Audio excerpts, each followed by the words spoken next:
Gracias. Asambleísta Fernando Bustamante.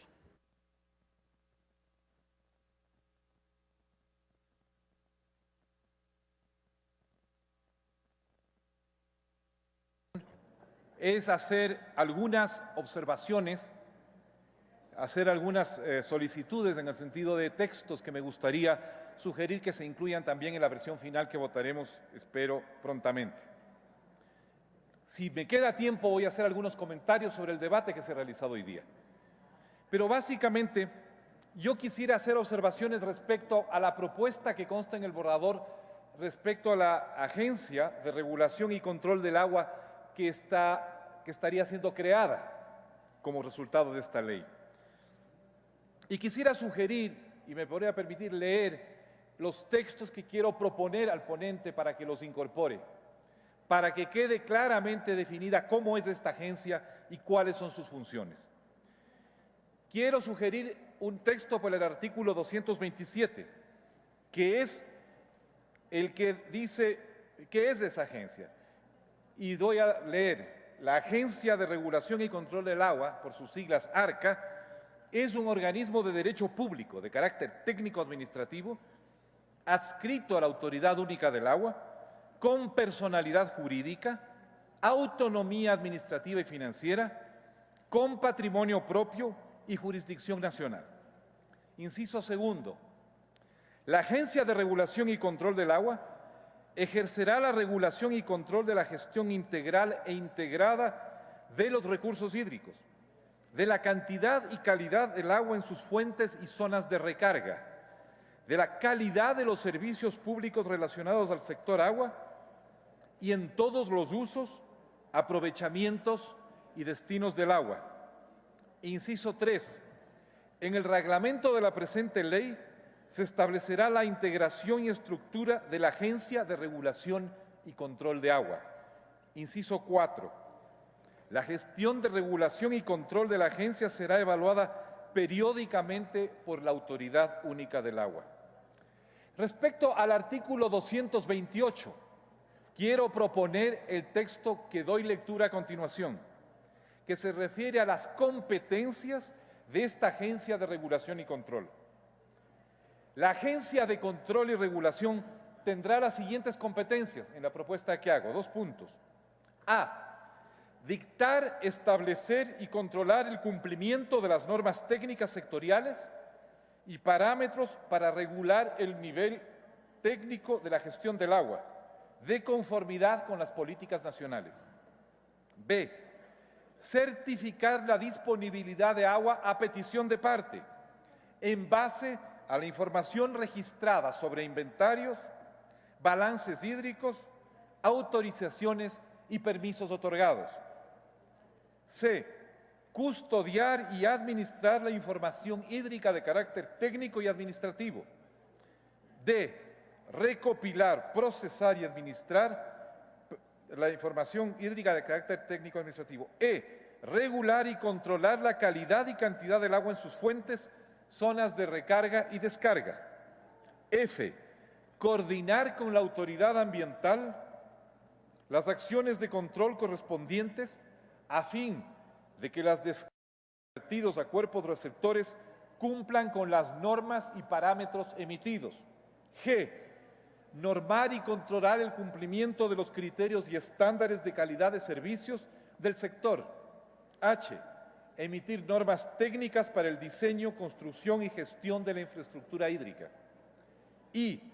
Emitir la norma técnica para la fijación de las tarifas para los usos y aprovechamiento productivo del agua por parte de la Autoridad Única del Agua y para la prestación de los servicios vinculados al agua. J. Regular y controlar la aplicación de las normas técnicas para la recuperación del agua en los diferentes usos y aprovechamientos, la prevención de la contaminación de los cuerpos de agua y la recuperación, protección y conservación de las fuentes y zonas de recarga de agua. K.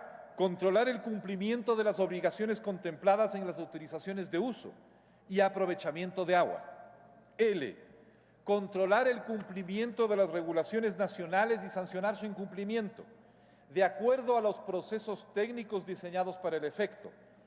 e informar a las autoridades competentes sobre las sanciones del incumplimiento de la normativa en el ejercicio de las competencias exclusivas relacionadas con el agua. M. Tramitar, investigar y resolver quejas y controversias que se susciten entre los miembros del sector, entre estos y los ciudadanos. N.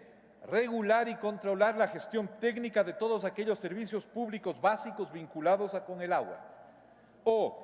Coordinar acciones con las demás entidades competentes en la materia y sectores relacionados para el ejercicio de estas competencias.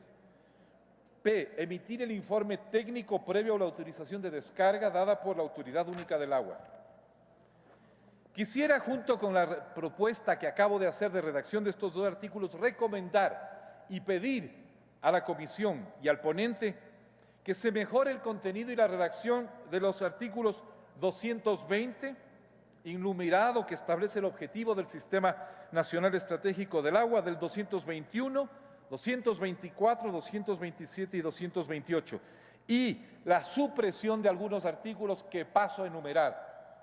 El artículo enumerado que crea la institución pública de carácter nacional rectora del riego, porque las definiciones posteriores respecto de la estructura institucional del agua han suprimido ya esta entidad.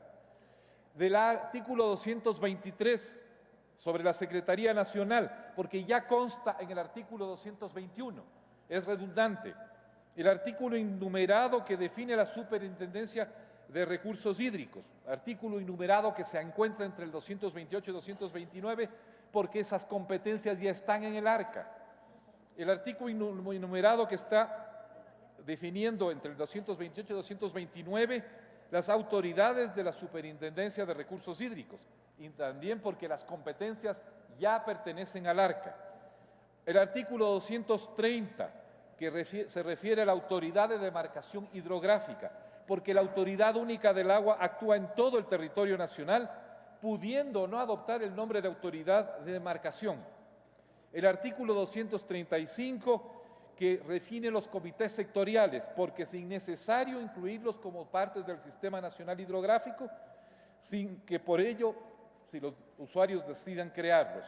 El artículo 261, que es apoyo a la Autoridad Única del Agua, que es un principio que está de más ponerlo porque ya la Constitución lo consagra. Quisiera, antes de terminar mi intervención, hecha esta propuesta concreta para el ponente, referirme a algunos puntos que han surgido en el debate que parece necesario, aunque sea cansón, aclarar una y otra vez. Y tiene que ver con esta ya reiterada solicitud que hacen algunos de que la consulta prelegislativa a los titulares de derechos colectivos debe ser vinculante. Por cierto que voy a ir más allá de decir lo que ya se ha dicho muchas veces, que nuestra Constitución en estos casos no contempla consulta vinculante. Y quiero tratar de hacer un razonamiento para explicar por qué no es y no puede ser vinculante, ¿no es cierto? Y luego voy a tratar de mostrar por qué una consulta no vinculante no está de más, que es precisamente muy importante, y voy a tratar de decir por qué. A ver, cuando uno establece una consulta sobre algo, es porque aquel a quien se consulta es titular de un derecho. Por ejemplo, si yo quiero construir una edificación en el terreno de una persona particular, un terreno que no es mío, es lógico que le consulte y que esa consulta sea vinculante, porque es su propiedad. Esa consulta es la contraparte del derecho de propiedad que tiene el propietario del terreno.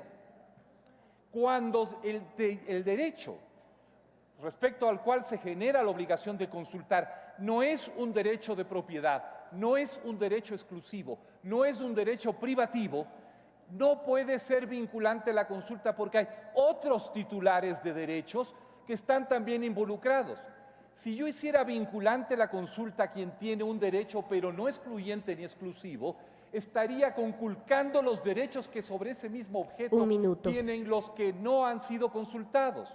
El agua no es derecho excluyente ni exclusivo de las comunidades titulares de derechos colectivos.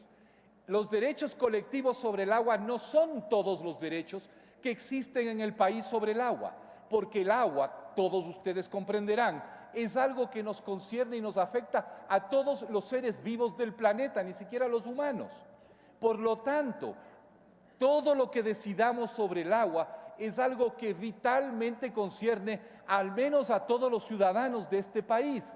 Si solo un grupo tuviera derecho a ser consultado de manera vinculante, estaríamos diciendo que todos los demás no tienen nada que decir, ni nada que opinar, ni nada que decidir sobre el agua.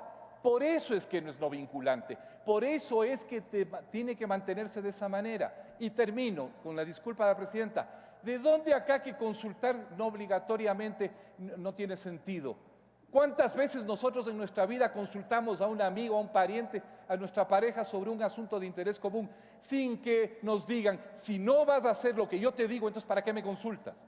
La consulta ilustra, abre los ojos, da ideas, permite al legislador precisamente ver cosas que antes no ha visto, pero no tiene por qué obligar a su decisión y no por ello es inútil. Todo lo contrario, es utilísima, es extremadamente importante, lo ha sido para la comisión redactora del proyecto. No podemos aceptar el principio de que si cuando a mí me consultan no van a hacer lo que yo digo, entonces no tienen por qué consultarme, al contrario. Todos agradecemos que nos consulten algo, aunque no vayan a hacer necesariamente lo que nosotros digamos. Cuando uno hace eso, está tomando una pretensión exorbitante. Concluyo su tiempo. Gracias, señora presidenta. También concluyo mis palabras. Estimados colegas.